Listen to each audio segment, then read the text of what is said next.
The Federal Trade Commission has confirmed it is investigating Facebook's privacy practices in the wake of the Cambridge Analytica scandal. The acting director of the FTC released this statement just a short time ago, saying the priority is to protect the privacy of consumers and to take action against companies that fail to honor their privacy promises, as according to the Bureau's standards. The FTC says, quote, substantial concerns about the company's privacy practices led them to launch their probe. Now, this comes days after reports that Facebook mishandled the personal information of over 50 million users by allowing a third-party app to collect data to be sold to a firm called Cambridge Analytica, in part to help the Trump campaign during the 2016 election.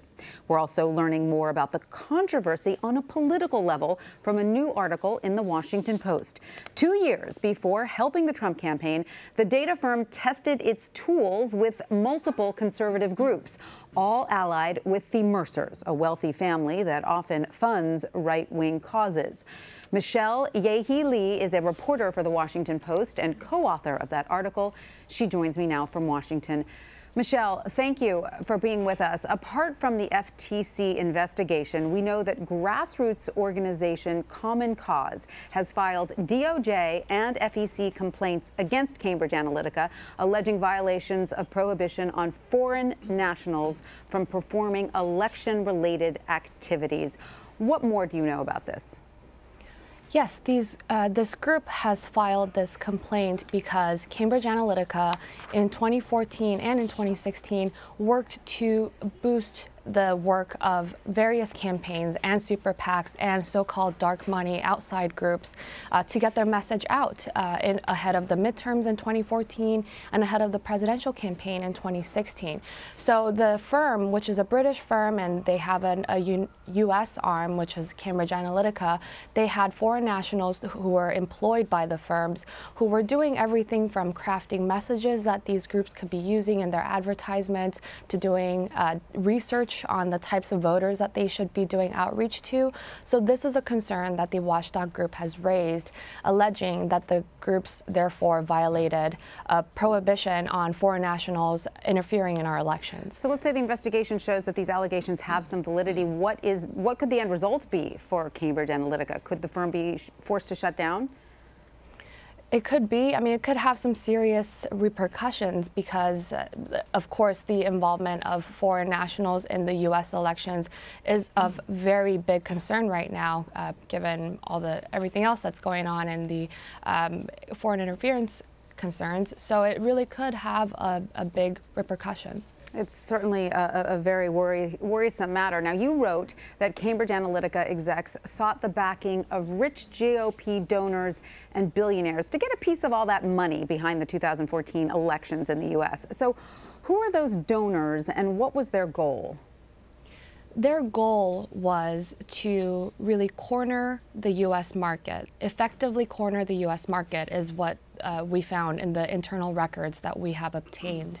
They courted some major Republican donors, including Sheldon Adelson, the casino mogul, a billionaire, and Bernie Marcus, a co-founder of Home Depot. And the records that we obtained show that they really wanted to aggressively go after donors to get their support, which they believed could really expand their work in the U.S. ahead of the 2014 midterms.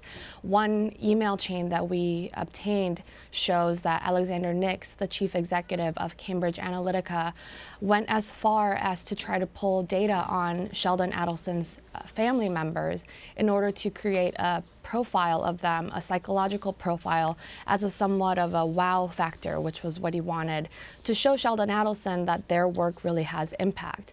So they really went to lengths, great lengths, to try to impress major U.S. Republican donors to get their support. And despite those great lengths that they went to, how successful were they? They had a little bit of a mixed record in impressing these donors, is that correct? They really did. Of course, they had the backing of the Mercer family, which is another very influential billionaire family with lots of pull in U.S. politics.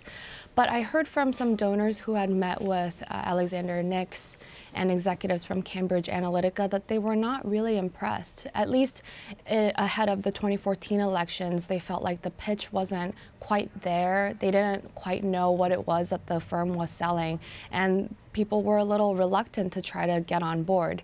But of course, the firm went on in 2014 to still have a lot of clients in the U.S. political world. They did work for various super PACs, some outside groups, and still helped them craft their message ahead of the 2014 midterms. And they had some high-profile supporters, including President Trump's incoming National Security Advisor, John Bolton. He was an early supporter of Cambridge Analytica. His super PAC hired the firm in 2014 and 2016.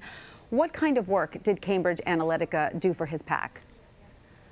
The goal of Cambridge Analytica's work for John Bolton's super PAC was to boost his national security agenda, and that is in the terms of their contract with the super PAC.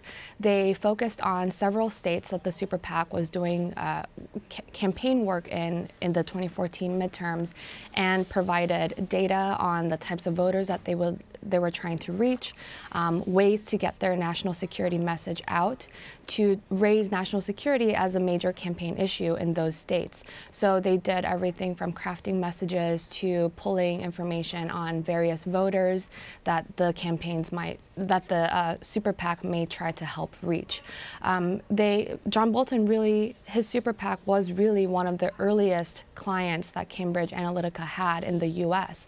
And the super PAC went on to pay $1.1 million at least to Cambridge Analytica in the 2014 and 2016 elections, and they were a major client. Right. Now, another exchange of funds. Mercer has been the largest donor to Bolton's super PAC, giving $5 million since the 2014 cycle.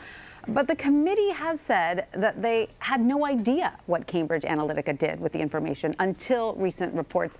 Does that seem plausible to you? Well, it could be plausible in that they might not have known the lengths to which Cambridge Analytica was going to get this information, the types of profiling that they were doing. But the contract itself says that the firms are supposed to be conducting their business by the law. And when I spoke with the representative for Mr. Bolton, he said, listen, the super PAC signed the contract and they didn't know that anything else was happening against the law. But we did find some records that showed at least one person from the super PAC was involved in discussions ahead of 2014 elections that talked about getting data from Facebook. Yes, well, I'm sure we will be hearing a lot more about this in the days to come. Michelle Yehi Lee, thank you so much for your insight and your time today. Thank you.